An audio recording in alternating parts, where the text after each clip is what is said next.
Picture this. You're in a medieval courtroom, completely naked, while judges, medical experts, and your wife's entire family watch as certified inspectors manually test your capabilities. This actually happened. In 1370, John Sanderson stood trial in York, England, where court officials documented his intimate performance in excruciating legal detail. But this wasn't some bizarre one-off event. This was standard legal procedure across medieval Europe. If you think that's disturbing, wait until you hear about the bishops who owned massive entertainment empires while preaching morality, the wedding nights that required noble witnesses to verify consummation, and the love potions that required actual grave robbing for human bone marrow. What you're about to discover will make you grateful you weren't born 700 years ago. Medieval people weren't the sexually repressed prudes we imagine. They turned every intimate aspect of human life into public spectacles that would traumatize modern audiences. From 1100 to 1500 CE, I've uncovered evidence of practices so bizarre, so publicly invasive, that they make modern reality TV look like a nature documentary. We're going to journey through 8 levels of medieval social insanity that will fundamentally change how you view the past. When your spouse claimed you couldn't perform your marital duties, you'd face a public trial where failure meant losing everything. Court-appointed inspectors would conduct thorough examinations while judges took notes. The examination chamber was a specially designed courthouse room that existed in major cities across Europe. Picture a stone room with high windows, wooden benches for observers, and a raised platform where the accused would stand. The certified inspectors, usually experienced medical practitioners or midwives selected by the court, would arrive wearing their official badges of office. The process was methodical and horrifying. First, the person would be examined while court officials watched. Then the evaluation would begin, lasting hours. The court recorder would document everything: physical condition, responsiveness to stimulation, and overall fitness for marriage. The medical experts would conduct thorough examinations, looking for physical issues or signs of incapacity. All of this happened while judges, lawyers, and witnesses observed from their benches. The pressure was so intense that men like Pierre de Franville in 1450 Paris consumed dangerous herbal remedies that could cause permanent damage or death rather than face social destruction. Walter Diant faced an even worse ordeal in 1292. His wife demanded 3 separate examinations over the course of a month, each more invasive than the last. He failed all 3 attempts, despite medical intervention. Multiple attempts were technically allowed, but each failure exponentially destroyed your reputation. Witnesses included not just legal officials, but medical experts who would conduct examinations, notaries who recorded every detail, and often the spouse's family members who had a financial stake in the outcome. Some men reportedly fainted from anxiety. Others wept openly. The court records preserve their humiliation in excruciating detail for posterity.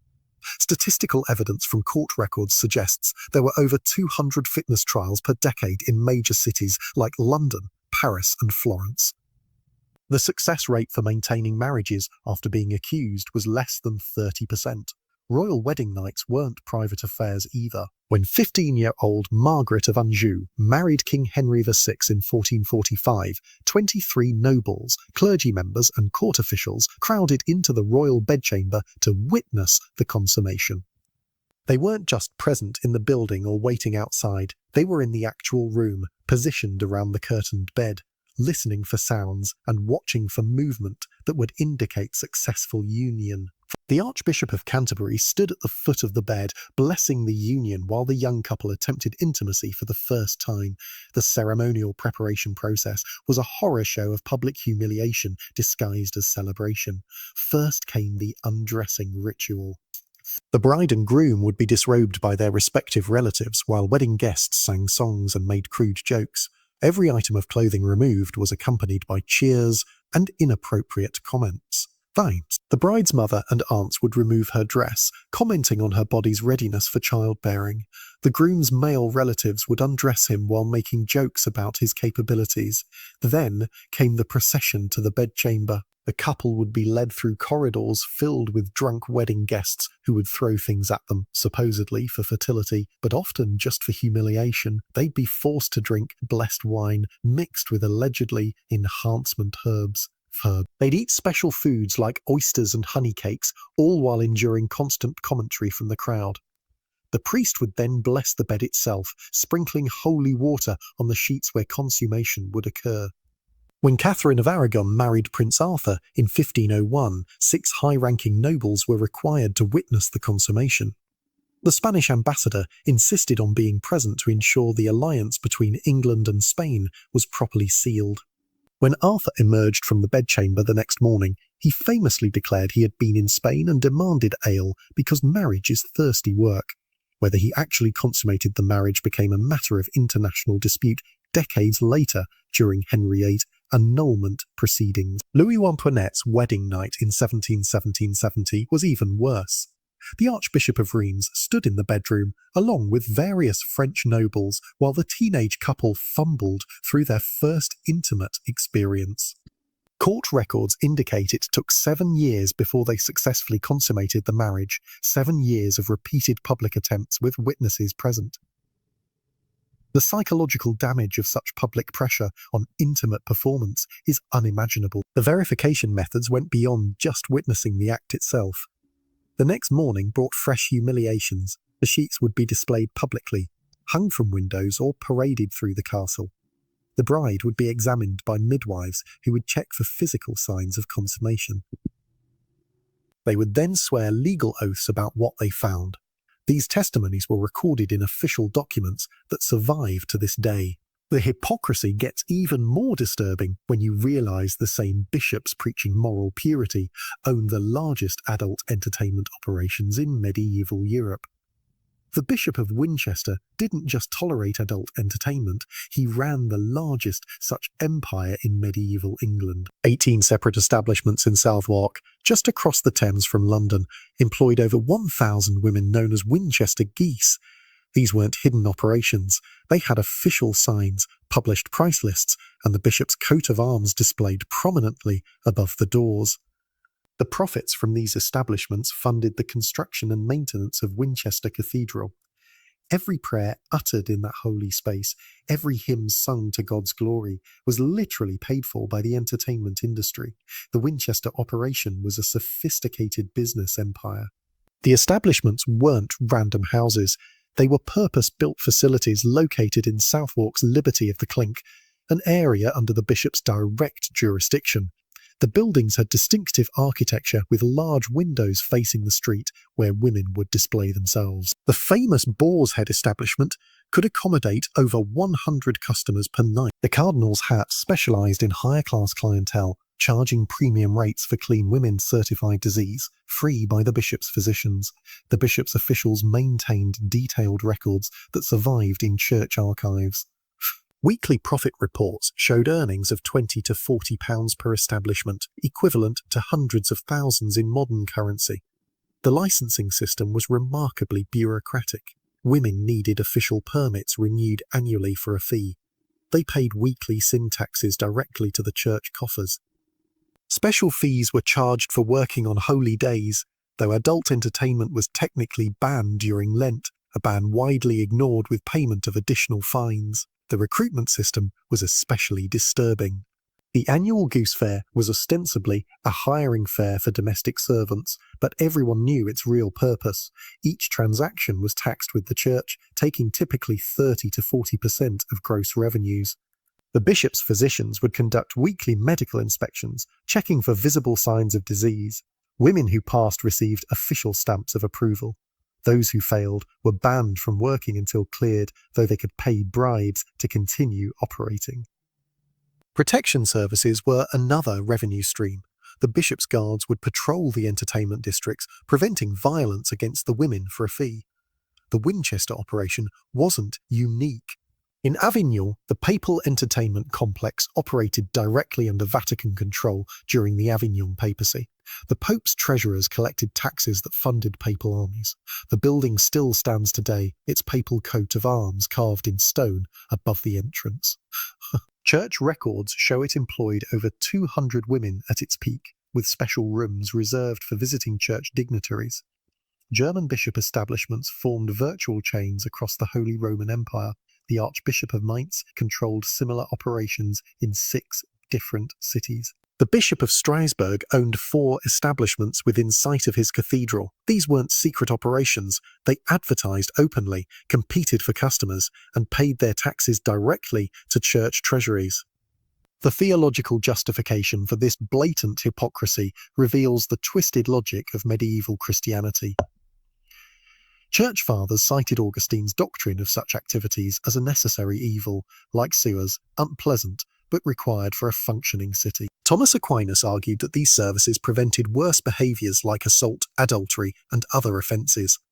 By controlling and regulating such activities, bishops claimed they were actually protecting public morality.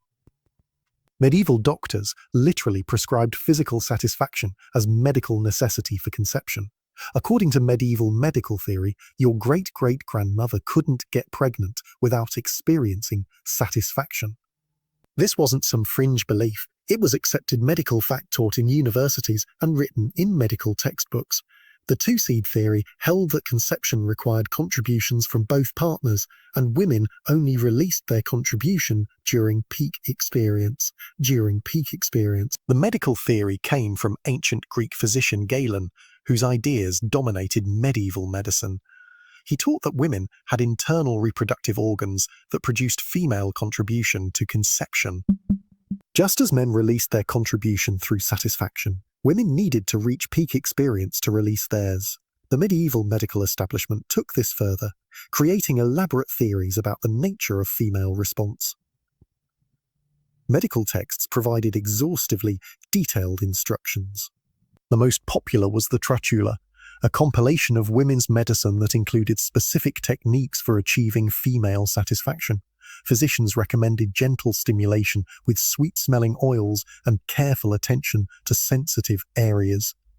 They described optimal positions: woman on top for cold constitutions, sideways for tilted anatomy, alternative positions for women with excessive moisture.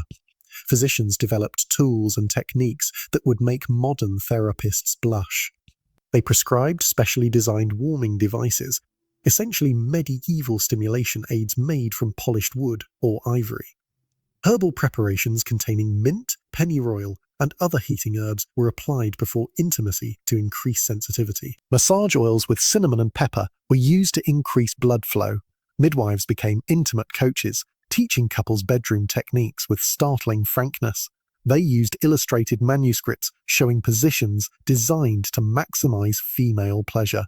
They demonstrated manual techniques on cloth models. Some even provided supervised practice sessions where they would coach couples through intimacy, offering real-time advice on rhythm, pressure, and positioning. Case studies from medical texts reveal the clinical approach to female intimate dysfunction. One physician described treating a merchant's wife who had failed to conceive after 3 years of marriage. His prescription included daily intimate massage with heated oils, consumption of warming foods like ginger and cinnamon, and instruction for her husband in proper techniques to encourage female delight. After 2 months of treatment, she conceived. The satisfaction was credited with the success. If prescribed satisfaction sounds progressive, medieval contraception will make you grateful for modern medicine. Women literally risked death with every prevention attempt. The ingredient list reads like a dangerous recipe for disaster: exotic animal substances, heavy metals, toxic plants, and various organic materials. These weren't folk remedies whispered between peasants. They appeared in medical texts written by university-trained physicians. Women would insert dangerous pessaries into their bodies before intimacy. They drank potions containing mercury that could cause organ failure. They used lead-based solutions that caused permanent nerve damage. Every attempt to prevent pregnancy could end their lives, but the alternative, another dangerous childbirth or another mouth to feed, seemed worse. The barrier methods revealed desperate ingenuity mixed with dangerous ignorance. Crocodile dung wasn't randomly chosen. Its alkaline nature actually does have some contraceptive properties. Egyptian medical texts from 1850 BCE recommended it, and medieval physicians copied ancient wisdom without understanding why it sometimes worked. The problem was sourcing. Most European women used any animal waste available, telling themselves it was the exotic variety. Honey and plant gum combinations were slightly less lethal. Acacia ferments into acid, which has contraceptive properties. Mixed with honey's antibacterial qualities, it created a barrier that had some effectiveness. Women would soak wool or lint in this mixture, forming primitive barriers. The main danger was infection from non-sterile materials and the difficulty of removal. Sea sponges soaked in various substances were the most sophisticated barrier method. Women would use vinegar, lemon juice, or wine as the soaking solution. The acidity could prevent conception, and the sponge created a physical barrier. Mediterranean women had access to natural sea sponges, while Northern European women used whatever absorbent materials they could find, moss, rags, even bread. The toxic interventions women subjected themselves to reveal the desperation of unwanted pregnancy. Mercury-based potions were known to prevent pregnancy by slowly poisoning the woman. Physicians prescribed small doses, claiming they cooled the womb. Women experiencing mercury poisoning suffered tremors, tooth loss, and madness. But it did prevent pregnancy, either through toxicity or because dying women don't conceive. Lead salts were equally horrific. Women would drink solutions containing lead compounds known as sweet salt for their taste. Others used lead-based vaginal applications. The resulting lead poisoning caused severe abdominal pain, constipation, and eventually brain damage. Skeletal analysis from medieval cemeteries shows young women with lethal levels of lead concentration, likely from contraceptive use. Medieval dating required actual corpse ingredients. In 1320, Beatrice Danasol was tried for feeding her menstrual blood to her lover mixed in wine. But that was mild compared to standard love potion recipes: ground bones from unbaptized infants, organs from executed criminals, bodily fluids harvested during intimacy, brain tissue from doves, and powdered human heart. These weren't metaphorical ingredients or poetic exaggerations. Women literally robbed graves, bribed executioners for corpse parts, and collected their own bodily secretions in pursuit of love. Children's bone marrow was considered most potent, especially from children who died before baptism. Women would bribe gravediggers or sneak into cemeteries themselves to harvest fresh bones. The marrow had to be extracted within 3 days of burial using heated needles. It would then be dried, ground, and mixed with honey and wine. The resulting potion would be slipped into a target's drink over several weeks. Menstrual blood collection required planning and privacy. Women saved their monthly flow in special vessels, often ceramic pots marked with symbols. The blood would be dried into cakes or mixed fresh into food and wine. Some recipes required blood from specific days of the cycle. Others demanded the blood be collected during certain moon phases. Hair harvesting happened during or immediately after intimate encounters. Women would secretly collect their lovers' hair, saving them in lockets or sewn into clothing. The hair would later be burned with specific incenses, ground into powder, or woven into amulets. Some recipes required hair from both partners braided together and worn against the skin. Corpse organ preparation was a specialized skill. The organs had to come from someone who died violently. Executed criminals were preferred, suicide victims second best. The organs would be dried slowly over low heat, then ground with specific herbs like vein and mandrake. The powder would be mixed into food over time, supposedly creating irresistible attraction. Executioners developed side businesses selling organs to desperate women. The preparation rituals surrounding these ingredients were as elaborate as the components were disturbing. Midnight cemetery expeditions required specific timing: new moon for binding spells, full moon for attraction magic. Women would recite incantations while harvesting materials, often elaborate Latin phrases they didn't understand. The mixing had to happen at crossroads or in churchyards. Think public shaming on social media is bad. Medieval adulterers were paraded naked through town with a woman holding a rope attached to her lover's waist. In southern France, they called it la course, the run. When adulterers were caught, the community didn't just gossip or shun them. They organized a ritualized public humiliation that makes modern cancel culture look like a polite disagreement. The guilty couple would be stripped naked in the town square. A rope or leather cord would be tied around the man's waist, with the woman forced to hold the other end like a leash.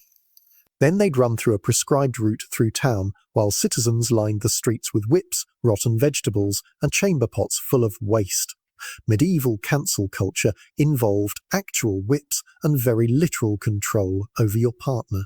The ritual process began at dawn, with church bells summoning the town. This wasn't mob justice, it was organised community punishment with established procedures. Town criers would announce the adultery, naming both parties and often providing details about how they were discovered.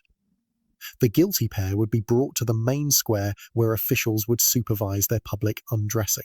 The route planning followed traditional paths through the most populated areas. Starting at the main square, the couple would be forced to run past the church, through the market, around the well where women gathered, past the taverns where men drank. Each neighbourhood had designated punishment stations where the strongest citizens would deliver measured blows. The route typically covered 2 to 3 miles and took hours to complete. The documented cases from Carcassonne's 1347 judicial records provide disturbing detail. A merchant's wife caught with a young clerk faced La Course in July. The records note she was forced to pull him 3 miles while enduring strikes from willow branches and filth from the crowd. She survived but left town immediately after. He wasn't so lucky. The waist binding caused severe damage and he died from infection within a week. Toulouse's records from 1389 describe a knight caught with a baker's wife. Despite his noble status, he wasn't exempt from La Course. So the social inversion of a common woman leading a noble by a rope added extra humiliation. The crowd was especially vicious, seeing opportunity to punish social superiority. He survived, but was so damaged he couldn't ride a horse again, ending his military career. The survival rates were surprisingly low, considering this was punishment, not execution. Between 30 to 40% of men died from infection or damage caused by the waist binding. Women faced better odds, but still suffered severe injuries from whipping and crowd violence. Some couples attempted suicide rather than face La Course. Others fled town when adultery accusations surfaced, becoming permanent exiles. These weren't isolated incidents or folk tales. These were documented legal procedures, religious practices, and medical treatments that shaped daily life for centuries.